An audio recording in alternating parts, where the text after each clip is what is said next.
So let's start with today's topic, and it is today's topic is soft power. Concept of the soft power in international relations या international politics. IR में हम लोग अभी soft power के बारे में discuss करेंगे. What is soft power? पहले तो हम बताएंगे हार्ड पावर क्या होता है.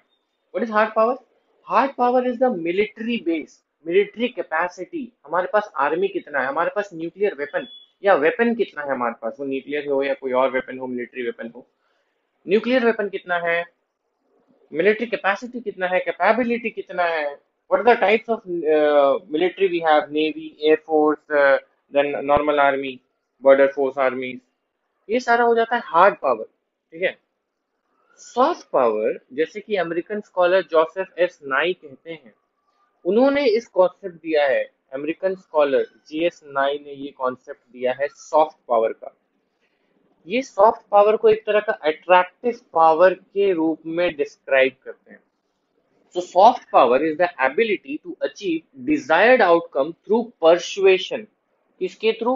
हमको desired outcome चाहिए, अचीव करना है थ्रू persuasion या और attraction के थ्रू, rather than coercion. कोर्सन नहीं करना, we don't have to coerce. हमको यहाँ पे बल का प्रयोग नहीं करना है, हमको यहाँ पे बुद्धि का प्रयोग करना है, परसुएड करना है, उनसे बातें करनी है, अट्रैक्ट करना है यहाँ पे. Soft power co-opts people rather than coerce them. हमने सॉफ्ट पावर क्या करता है, it co-opts people rather than coerce them. Course नहीं करता है, ठीक है, कोर्स नहीं करता है, ये co-opts करता है, परसुएशन करता है, अट्रैक्ट करता है. Soft power builds attraction and encompasses nearly everything other than economic and military power. ठीक है, इकोनॉमिक एंड मिलिट्री पावर के अलावा वो सारी चीजें वो करता है जिससे कि सॉफ्ट पावर मिल सके. The soft power of a country rests primarily on three resources. Three resources में सॉफ्ट पावर रेस्ट करता है. पहला, कल्चर पे. और इस कल्चर वो प्लेस है where it is attractive to others. Culture कहाँ पे? उसके प्लेस में जहाँ attractive to others. For example Taj Mahal. Taj Mahal क्या है? इंडिया का, it is the seven wonders of the world. वो इंडिया में है, कल्चर है, लोगों को अट्रैक्ट करता है. Cricket. Cricket, Indian cricket is so vast and so, I mean, ये पूरे कंट्री, हर एक कंट्री इंडियन क्रिकेट को अप्रिशिएट करता है. तो एक इस तरह का कल्चर. जैसे इंडियन सिनेमा हो गया, वैसे ही दूसरा होता है इसके पॉलिटिकल वैल्यूज. थ्री थ्योरीज में से दूसरा हो गया इसके political values. When it lives up to them at home and abroad. जब हम अपने पॉलिसीज को होम पे, अपने डोमेस्टिक पॉलिसीज और अपने फॉरेन पॉलिसीज को कंसिडर करते हैं तो उसको हम लोग पॉलिटिकल वैल्यूज करते हैं. तो वो हो गया डोमेस्टिक वाले. अब ये फॉरेन पॉलिसीज, ठीक है, तीसरा पिलर हो जाता है आपका फॉरेन पॉलिसीज का. Foreign policies when they are seen as legitimate and having moral authority. Okay, foreign policies में क्या होना चाहिए? they are seen as legitimate and having moral authority. तो तीन चीज हो गया, culture, political values and foreign policies. Culture में उस प्लेस जो अट्रैक्ट कर सके, political values when it lives up to them at home and abroad, and foreign policies when they are seen as legitimate and having moral authority. Okay, now soft power resources are the assets that produces attraction. Soft power resources क्या होता है? These are the assets that produces attraction. Therefore soft power helps building an overall image of a state. India है, इसका overall image बनाता है soft power. Degree of attractiveness of the image reflects it's soft power potential. Degree कितना है attractiveness का, ये दूसरे state से कितना ज्यादा अट्रैक्टेड है. मान लो ये इंडिया है, ये श्रीलंका है, श्रीलंका कम अट्रैक्टेड है, और ये इंडिया बहुत ज्यादा अट्रैक्टेड है, श्रीलंका कम अट्रैक्टेड है. तो ये डिग्री, एक तरह से मैं एग्जांपल दे रहा हूँ, ये डिग्री ऑफ अट्रैक्टिवनेस क्या कहता है, इसका सॉफ्ट पावर पोटेंशियल को बताता है. इसका क्या बताता है? इसका सॉफ्ट पावर पोटेंशियल, एसपीपी को बताता है. ठीक है. Now as evident from the resources mentioned above, soft power help, what is it does, it help and it build a brand of a country in the following ways. Help करता है और it build a brand of a country, country को एक brand की तरह build करता है. कैसे? Following ways. What are the following ways? Its culture is respected. जैसे मैंने जो फर्स्ट बताया था पैरामीटर, इसका जो कल्चर है वो रेस्पेक्ट किया जाता है. क्या किया जाता है? रेस्पेक्ट किया जाता है. And held by the external world. It is respected and held by the external world. Its political values are considered as ideal type. जो पॉलिटिकल वैल्यूज हमने बताए थे वो आइडियली कंसिडर किए जाते हैं, उसको आइडियल माना जाता है। एंड बाकी सारे others try to uphold them in the respective system, बाकी सारे उसको अपने सिस्टम में डालना चाहते हैं। उनके जो फॉरेन पॉलिसीज होते हैं, उनके जो फॉरेन पॉलिसीज होते हैं, दे कमांड लेजिटिमेसी, वो लेजिटिमेट होते हैं। Support support and legitimacy of the external world को कमांड करते हैं। This facilitate the successful exercise of foreign policies भी अच्छे से हो जाता है। अगर देखिए एक नेशन यहाँ पे हो गया इंडिया, और यहाँ पे बहुत सारे नेशंस हैं, ठीक है। अब अगर इसके फॉरेन पॉलिसीज को हर जगह से कमांड मिले, तो क्या होगा कि ये एक इजी वे हो जाएगा कि हर एक फॉरेन पीपल उससे जाके बात करेगा, ठीक है। हो गया। अब देखिए, public diplomacy is an instrument that government use to mobilize these resources to communicate with and attract the publics of other countries। क्या कर रहा है? पब्लिक डिप्लोमेसी क्या है? इट इज एन इंस्ट्रूमेंट है that government uses to mobilize this resources, इस resources को mobilize करना, to communicate with and attract the publics of other countries rather than merely their governments. वो सिर्फ दूसरे कंट्रीज के गवर्नमेंट को नहीं टारगेट करते हैं, वो उस दूसरे कंट्री के पब्लिक्स को टारगेट करते हैं, ठीक है, through these resources। Now, it is widely believed that public diplomacy is the development, maintenance and promotion of a country's soft power। और ये माना जाता है कि जो पब्लिक डिप्लोमेसी है, it promotes the development, maintenance and promotion of a country's soft power। development, maintenance and promotion of a country's soft power।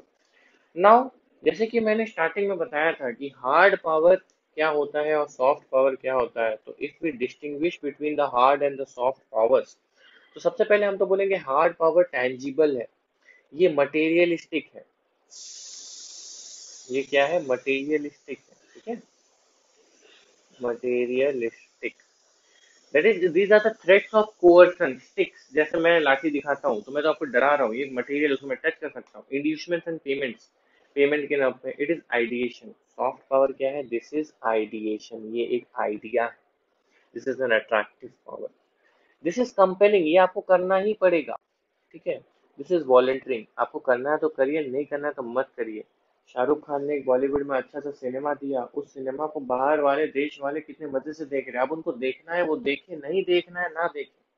लेकिन hard power है, मैंने मिलिट्री में ट्रीटी साइन कर दिया कि आप हमारे में एंट्री करें तो हम गोली मार देंगे, तो अब अगर आप करते हो तो हम तो गोली मार देंगे, इसलिए आप उसमें कंपेल्ड हो कि आपको नहीं आना है, ठीक है। एक और इसमें हो जाता है, this requires less time to develop and results are immediate. Time जो होता है बहुत ही लेस होता है, एंड रिजल्ट्स जो होता है वो इमीडिएट रिजल्ट्स होता है, इमीडिएट रिजल्ट्स होता है, ठीक है। लेकिन सॉफ्ट पावर में टाइम होता है वो बहुत ज्यादा होता है, मोर। आपको पता भी नहीं कि सॉफ्टवेयर डेवलप हो रहा है। जैसे बॉलीवुड, आपने तो बॉलीवुड बताया बनाया इंडिया में चलने के लिए, अब बाहर के देश के लोग उसको पसंद करने लगे, इस हिसाब से टाइम हो गया। और दूसरा, इसका जो रिजल्ट है वो इमीडिएट नहीं होता है, पता भी नहीं कि वो आएगा कि भी नहीं आएगा, लेट आएगा, आ भी सकता है नहीं भी आ सकता है। हार्ड पावर जो है वो जो पावर है उसको कहाँ से प्रोसेस होता है? इस ये स्टेट के पास है। स्टेट मतलब कंट्री, नेशन के पास है, ये नेशन उसको करेगा। सॉफ्ट पावर, सॉफ्ट पावर देखिए, it is not concentration in one institution, it is difficult for the state to use it directly as per the requirement. मतलब ये रैंडम है, एक तरह से हम इसको बोल सकते हैं सॉफ्ट पावर रैंडम है। क्रिकेट, विराट कोहली, या फिर देख लीजिए शाहरुख खान, फॉर एग्जाम्पल में अमिताभ बच्चन, ठीक है।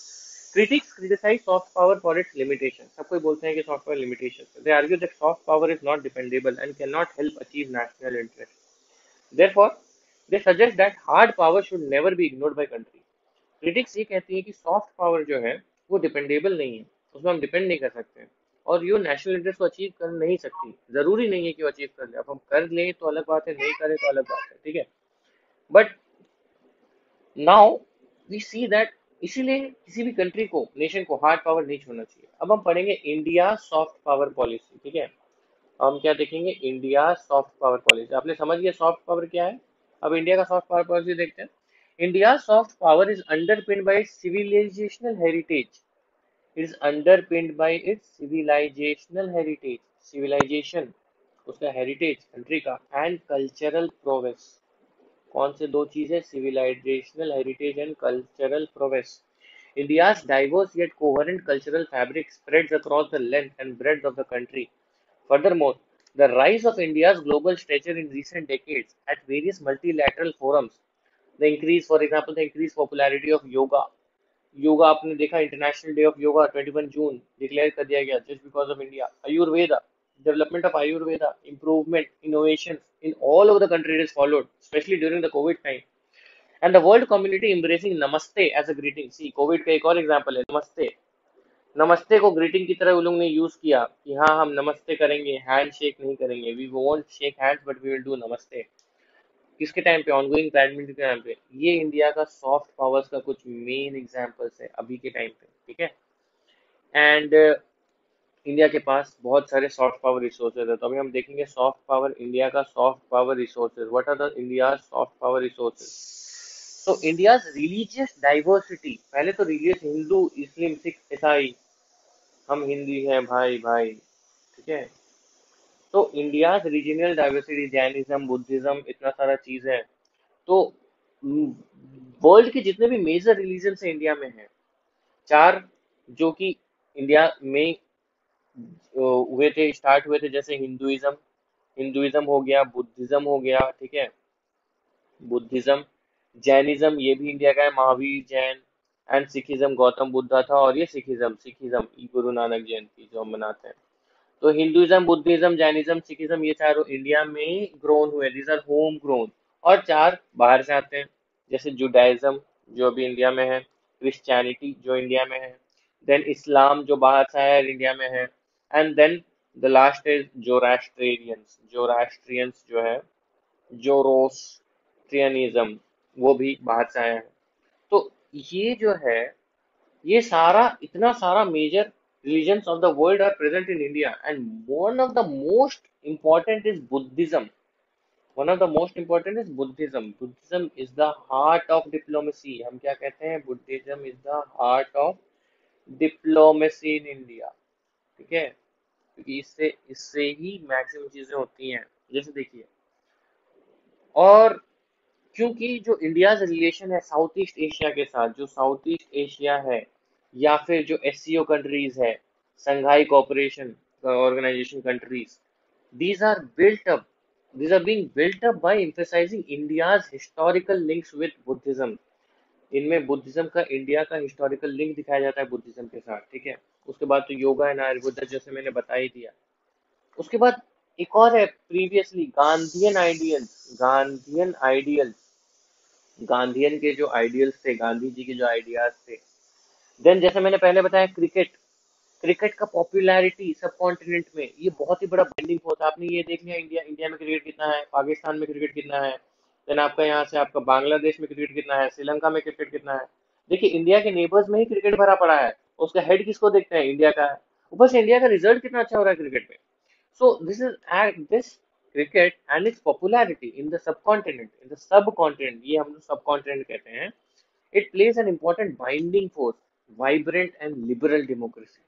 अब इसका नेक्स्ट पॉइंट क्या था? Vibrant and liberal democracy. हमारा डेमोक्रेसी काफी वाइब्रेंट है, largest democracy in the world, and liberal है, लिबरलाइजेशन जो हमने करा था. इंडियन डायस्पोरा, जैसे NRIs, nor non residential Indians, जो इंडियंस के सिटीजन है लेकिन रेसिडेंट कहीं और किसी और कंट्री के, या फिर PIO, persons of Indian origins, they play a vital role in projecting its soft power. They are spread across all continents and have become prosperous, famous, influential over the last 2 decades. आप चले जाइए USA. USA में जितने भी बड़े बड़े MNCs है, for example Google, उसका सीईओ कौन है? सुंदर पिचाई. कहाँ का है? इंडिया का है. इसी तरीके से कितने सारे बड़े बड़े एमएनसीज है जिसका सीईओ, जिसके हेड्स इंडिया में है, बहुत ही popular, prosperous and influential positions में है पिछले लास्ट 20 years से. They not only help in disseminating our culture, they not only help in disseminating our culture, वो सिर्फ और सिर्फ अपने कल्चर को नहीं डिसमिनेट करते हैं, but they also have on occasions contributed to promoting our foreign policy goals. The Indian diaspora is becoming a real asset as more and more of them achieve success in their respective fields in different countries. Then Bollywood, जैसे मैंने example दिया था, attraction of Bollywood. Indian cinema, they has a long drawn huge audiences in significant parts of Asia, Africa and beyond. Then Indian cuisine, अब देखिए Indian cuisine, Indian style of cooking, Indian के spices, okay, this is a very major attraction for foreigners. Then आप चलिए जी, पुराने जो जमाने के थे, उस टाइम जो ट्रेडर्स होते थे, यूरोपियन ट्रेडर्स इंडिया में क्यों आते थे? स्पाइसेस के लिए आते थे, स्पाइसेस के लिए आते थे, कार्डमन के लिए आते थे, ठीक है। इंडियन क्यूजाइन स्पाइसेस की वजह से अभी लोग सॉफ्ट पावर है। India's foreign assistance to other developing countries and India's role in humanitarian and disaster relief operation, जैसे बताया था फॉरेन असिस्टेंस जो प्रोवाइड किया था कोविड के सामने, उसने वैक्सीन, इतने सारे वैक्सीन फ्री में दे दिए श्रीलंका को, भूटान को, नेपाल को, ठीक है। ह्यूमैनिटेरियन असिस्टेंस देता है, कभी श्रीलंका में फ्लड हो गया या भूटान में कोई प्रॉब्लम हो गई तो, या म्यांमार में कोई दिक्कत हो गया, तो इंडिया क्या करता है? उसको ह्यूमैनिटेरियन असिस्टेंस देता है। कोई डिजास्टर हो जाता है, उसका रिलीफ ऑपरेशन देता है। और एक चीज ये है कि एशिया है जो एशिया है या जो अफ्रीका है, इनके बच्चे इंडिया में पढ़ने आते हैं एज ए हायर एजुकेशन। हाँ, आप बोलोगे इंडिया के बच्चे यूएस में जाते हैं, यूरोप में जाते हैं, सिंगापुर में जाते हैं, ईस्ट वेस्ट में जाते हैं, डेवलप कंट्रीज जापान में जाते हैं, लेकिन ये एशिया एंड अफ्रीका है जो अभी अंडर डेवलप्ड कंट्रीज में है, जो अभी फिलहाल डेवलपिंग में है, वो फिलहाल पहले यूएस में जाना अफोर्ड नहीं कर सकते, तो इंडिया में आते हैं हायर एजुकेशन के लिए, ठीक है। Over the years, India has taken several initiatives to project its soft power. Prominent initiative are listed below. अब देखिए, ये तो है अपने आप से जो हो गया, जो हमने मतलब पहले से हमने उस मोटिव से नहीं किया कि हमको ये सॉफ्ट पावर बनाना है, लेकिन कुछ कुछ है जो हमने मोटिव से किया कि हमको सॉफ्ट पावर बनाना है। वो क्या क्या है वो हम देखते हैं। तो वो पहला तो है तुम्हारा पब्लिक डिप्लोमेसी, जो हमने बताया है, जो हम लोग डिप्लोमेट सेंड करते हैं with in the ministry of external affairs, जैसे हमने शुरू किया था 2006 में। देन ये था आपका मिनिस्ट्री पब्लिक डिप्लोमेसी, जो मैंने बोला, ये था आपका ministry of external affairs, MOEA, जो 2006 में शुरू हुआ था। दूसरा, मिनिस्ट्री ऑफ टूरिज्म ने लॉन्च किया इनक्रेडिबल इंडिया। आपने बहुत ज्यादा एडवर्टाइजमेंट देखा होगा, इनक्रेडिबल इंडिया। ये किस लिए था? कि इसका सोशल, पॉलिटिकल और कल्चरल एसेट्स को अब्रॉड में दिखाने के लिए। Then supporting large foreign policy initiative such as look east policy, अभी एक्ट ईस्ट पॉलिसी बन गया है, लुक ईस्ट पॉलिसी जो अभी एक्ट ईस्ट पॉलिसी बन गया है। Then the connect central Asia policy, developing strategic aid and trade partnerships in Africa, trade करते हैं अफ्रीका में। ये सारे पॉलिसीज, फॉरेन पॉलिसीज जो होता है, इसको सपोर्ट करते हैं, support large foreign policies. Then the ministry of external affairs, they decided to develop a soft power matrix. What they decided to develop a soft power matrix to measure the effectiveness of India's soft power outreach. Ministry of External Affairs are also recommended increased budgetary allocations. Budget allowed बढ़ा दिया to the Indian Council for Cultural Relations, ICCR. Indian Council for Cultural Relations के लिए budget increase कर दिया, ताकि ये culture एक soft power की तरह इन्फ्लुएंस कर सके। The nodal government agency, what is ICCR? ICCR is the nodal government agency which are responsible for India's soft power projection. Then Nalanda University, आपको पता होगा बुद्धिस्ट के लिए जाना जाता है, Nalanda university in Bihar. It projects a major soft power initiative of the Indian government that envisages the revival of a renowned center of Buddhist learning. ये किसके लिए वजह से जाना जाता है? ये बुद्धिस्ट लर्निंग की वजह से जाया जाता है। इसी मैंने बताया बुद्धिस्ट के हिसाब से कितना फेमस है इंडिया। उसके बाद श्री वेंकैया नायडू, जो 2000 में थे, 2000 में वेंकैया नायडू वाइस प्रेसिडेंट थे इंडिया के। उन्होंने सबसे पहले SCO online exhibition Buddhist heritage में शेयर किया। What is SCO? Shanghai corporation organisation. इन्होंने सबसे पहले ऑनलाइन एग्जीबिशन शेयर किया, किस पे? बुद्धिस्ट हेरिटेज पे, बुद्धिस्ट हेरिटेज पे इन्होंने शेयर किया during the 19th meeting of the SCO council of heads of government. जब SCO का council of heads of government का 19th मीटिंग हो रहा था, तब इन्होंने बुद्धिस्ट हेरिटेज पे एक ऑनलाइन एग्जीबिशन हेल्ड किया न्यू दिल्ली से, वीडियो कॉन्फ्रेंस फॉर्मेट में। इस ऑनलाइन एग्जीबिशन ने शेयर किया बुद्धिस्ट हेरिटेज, इसने डेवलप दिखाया, और इसने नेशनल म्यूजियम बनाया न्यू दिल्ली में, national museum of New Delhi, in active collaboration with SCO members country.